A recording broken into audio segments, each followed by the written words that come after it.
In this video, we're going to review some basic concepts associated with logs, starting with the definition of a logarithm.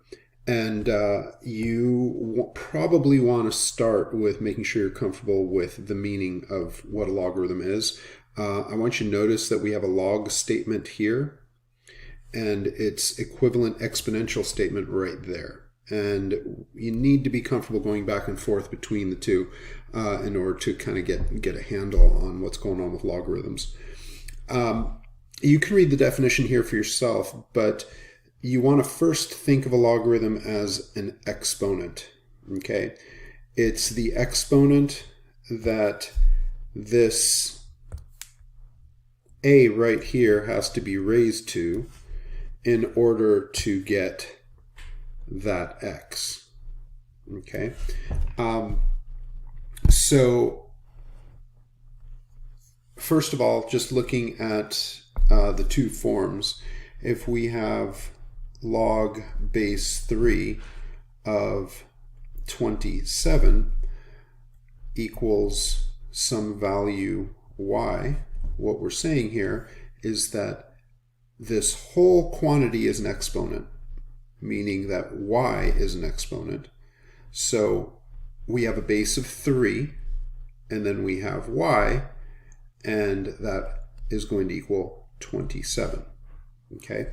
Now, sometimes the way students memorize this, or remember it to begin with, I should say, kind of a visual, they take this orange kind of curling arrow to remind themselves that they're starting with the base 3 right there, raising it to the y power, and it has to equal 27.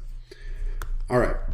Either way you look at it, we're looking at an exponent on the base that gives us this value.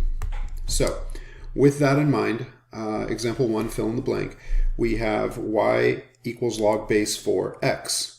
So in this case, 4 is the base, y is the exponent that we need to raise 4 up to in order to equal x. In part B, n raised to the a equals b.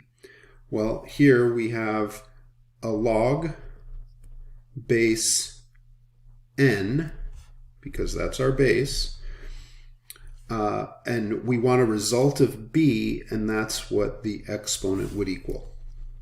So this is log form, this is exponential form. And again, you can think of starting at the base, raising it to the a power equals b, and that's exactly what you have here. All right, next one. The next one, we have an ln. ln is equivalent to saying log base e, like this. But we're never going to write log base e, we're always going to write ln. So if that's the case, and we're writing this in exponential form, we have e is the base raised to the m power equals g. And so again, we're starting down here and coming around like that. All right. And lastly, we have this e to the z equals 7. Well, e is the base, so we have the ln, right? That's log base e. Log base e of 7 is equal to the exponent z. So there we have going back and forth between logarithmic form and exponential form. So in example 2, they want us to write each of the logarithms as an equivalent statement involving an exponent. So with this first one, again, if you want, you can do this. Start at the base, raise it to that power equaling this. So we end up with 6 squared equals 36. Same idea here. Start with the base, raise it to that power equals this. So we have 3 to the negative 3 power equals 1 over 27. And then part C, notice I wrote log base e, which we're not going to write. We're going to write ln x equals 4. But if we think about it, we're starting at the base, raising it to the 4th power equals x. So that's going to be e to the 4th equals x. In example 3, we're going to write each exponential statement as an equivalent statement involving a logarithm. So here we have a base of 2. So we're going to write log base 2.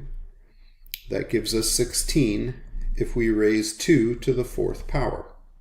And you can double check that by doing this again, right? If you want. Okay. The next one, we have e as the base, so we're going to say ln. The ln of x is equal to 3. This is the exponent that e has to be raised to give us that. And the next one, we have what? We have log base 4. And we want to get a result of 1 over 16, right? When we raise 4 to the negative 2 power. All right, continuing on, we want to evaluate each of these. So with this first one, I think it's best if we can start thinking of this as, oh, I need the exponent on 2, right? 2 to the what equals 8. And hopefully we immediately see that that's 3. It'd be nice to get to a point where we don't have to write this statement, right? But you can double check it. 2 to the 3rd power equals 8. Okay. Here we want to raise 3 to a certain power to get 1 over 9. Well, you know 1 over 9 is the same as 1 over 3 squared, which is the same as 3 to the negative 2 power. So that's what we have here. Part C looks scary at first, but realize what a logarithm is. This logarithm is saying this is the exponent that you would raise 3 to get 5. In other words, imagine 3 here, the result, right? This is the exponent that 3 would be raised to get 5, so the result is 5. Like that. Next, we have ln, which again is log base e. So they're saying, what exponent do we raise e up to get e to the 4th? And if you're thinking, well, it's straightforward, it's right there. You're right, it's just 4.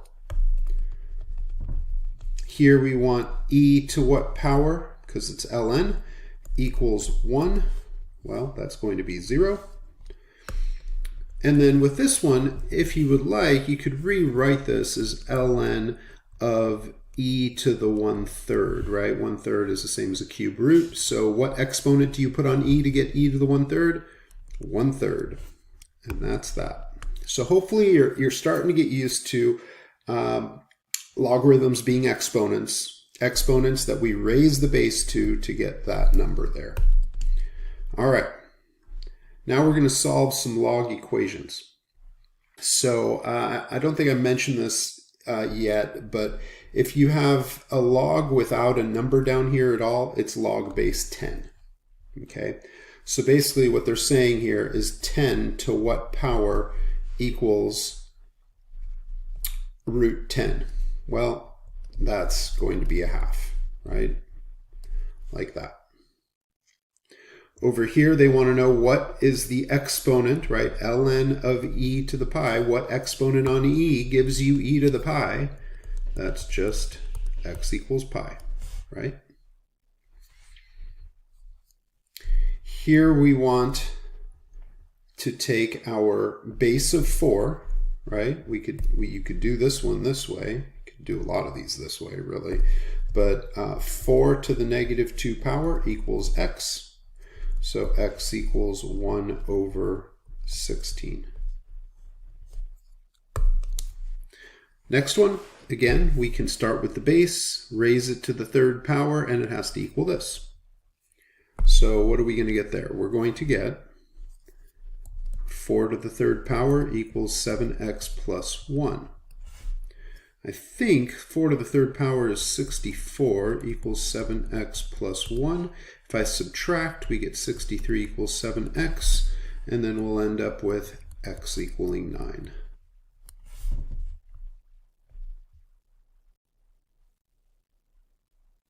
Next one, we could rewrite this as ln e to the 1/4 power equals x. And so again, this is asking for the exponent on the base e that equals e to the 1/4, and that's going to be 1/4. If you want, you can, on this one, you can take the half base, raise it to the 2nd power, and it should equal that. So you're going to get 1/2 squared equals 3x plus 1. That's 1/4 is equal to 3x plus 1. If we subtract 1 from both sides, I think we get negative 3/4 is equal to 3x. So x equals, when we divide both sides by 3, negative 1/4. Like that. Next one, we're going to take our x base, raise it to the second power to get 25. Well, that becomes in exponential form, x squared equals 25. So x equals 5. Next one, we could rewrite this as log base 49 of 7 to the 1/3 power equals x.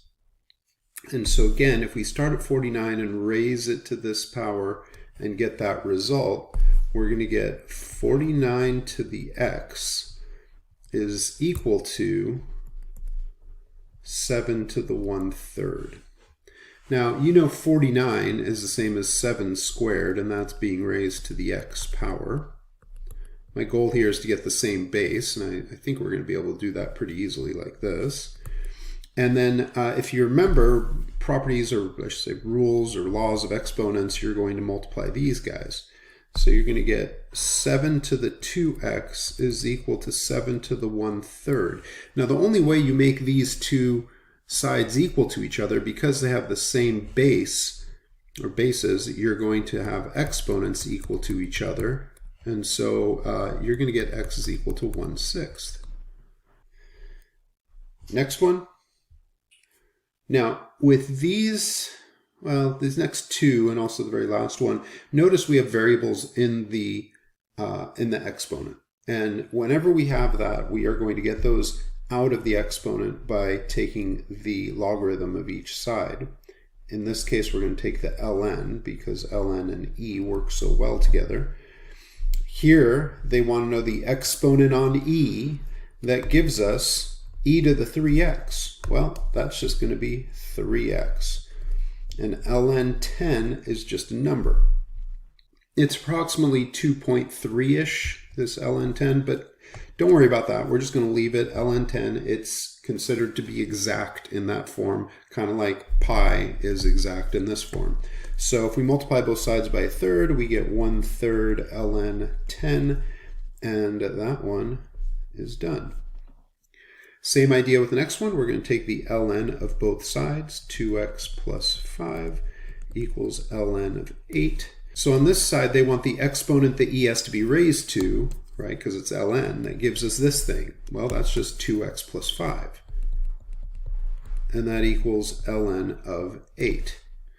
Subtracting 5 from both sides, we have negative 5 plus ln of 8. And then dividing by 2, I'm just going to write it with the negative 5 in front so it's really clear what's going on.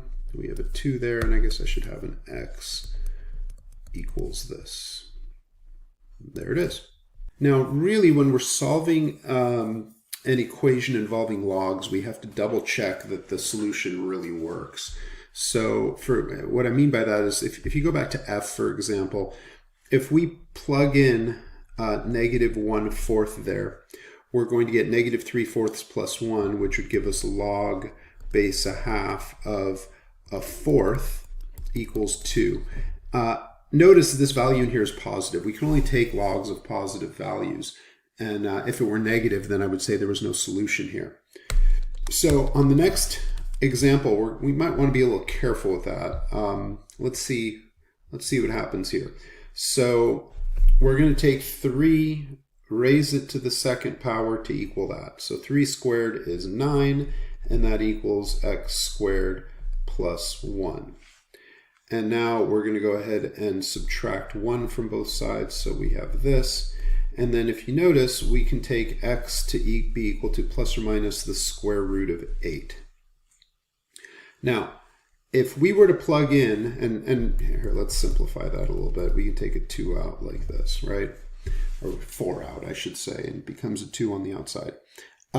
If we were to plug each of these in, we would square the result, and we would get positive 8 and then add 1. So I think we're good in this case. But keep in mind that whenever you're solving a log equation or equation involving logs, you've got to make sure that that directly substituting your final result back into the equation does indeed work and doesn't give you a negative inside the that you're taking the log of.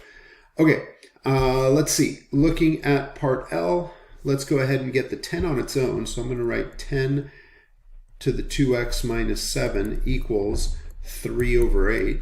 Now we're going to take log base 10 of both sides. I'm just going to write log like this.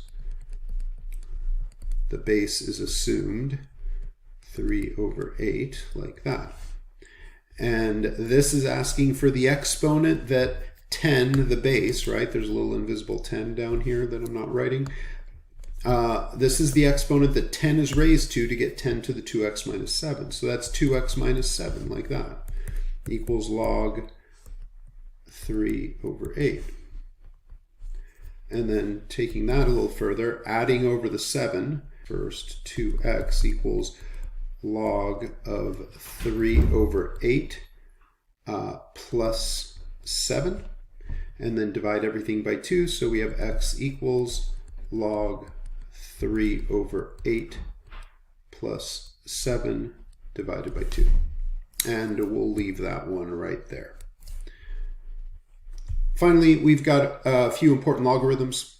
No matter what the base is, when you're taking a logarithm, base anything of 1, that has to be 0. Because no matter what a is to the 0 power equals 1. Similarly, no matter what the base is, to get itself, you have to raise that base to the first power. So log base a of a is 1. Here, what do we have to raise a to get a to the x? Just plain x. And on this one, you've got, this is the exponent that a has to be raised to in order to get x. That's the exponent that I just circled there, that a has to be raised to get x. And look, a is being raised to that exponent, so we just get plain x. So there are some basics with logarithms. These do come with practice. If you do enough of this and really get comfortable with the definition, then you're going to find that this stuff is doable, but it takes practice. So go ahead and do the next 2 pages of practice.